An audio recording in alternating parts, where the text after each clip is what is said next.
3 at 3.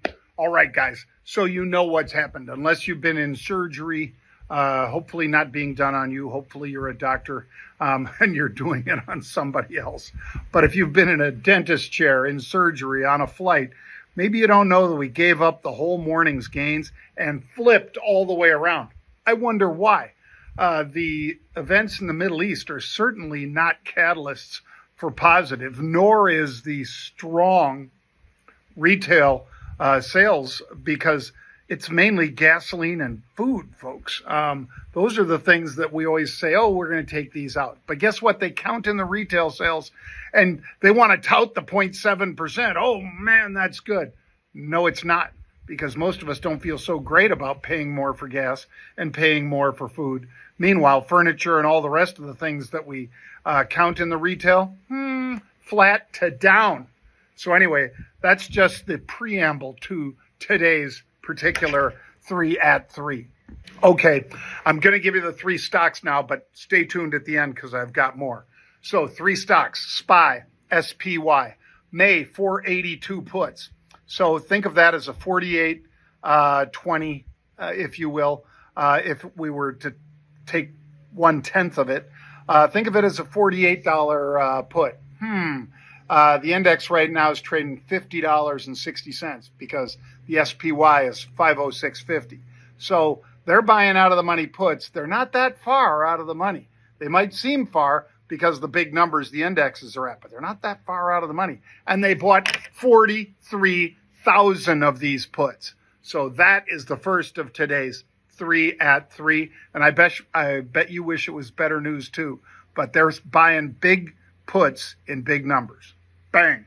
What else are they buying big puts in? IWM. That's the Russell 2000. It's a $196 ETF.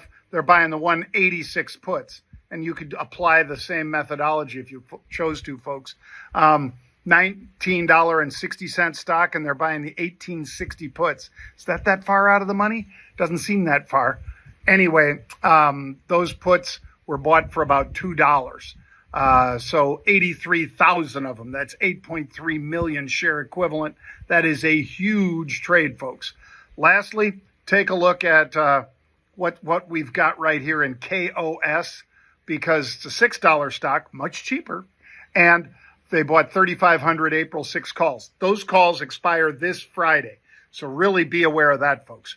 Calls that expire this Friday with the stock right there. They're at the money because the stock's $6.06. So lastly, and I hate to be a negative Nelly, but 4.64% on the 10-year is the highest number of the year.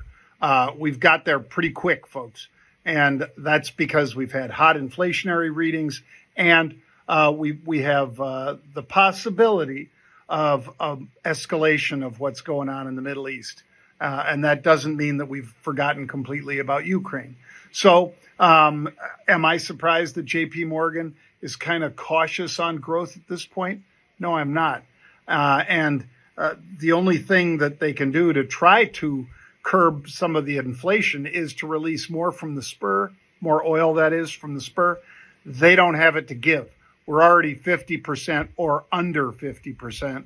And think of all of that we gave to China. Because if you Google it, you'll see it. We gave a bunch of the oil from the Strategic Petroleum Reserve to China. Just saying. All right, I'm Jon Najarian. Make sure that you buckle up, get ready for a great week to trade, and I'll be back tomorrow with the 60-second video. Bang.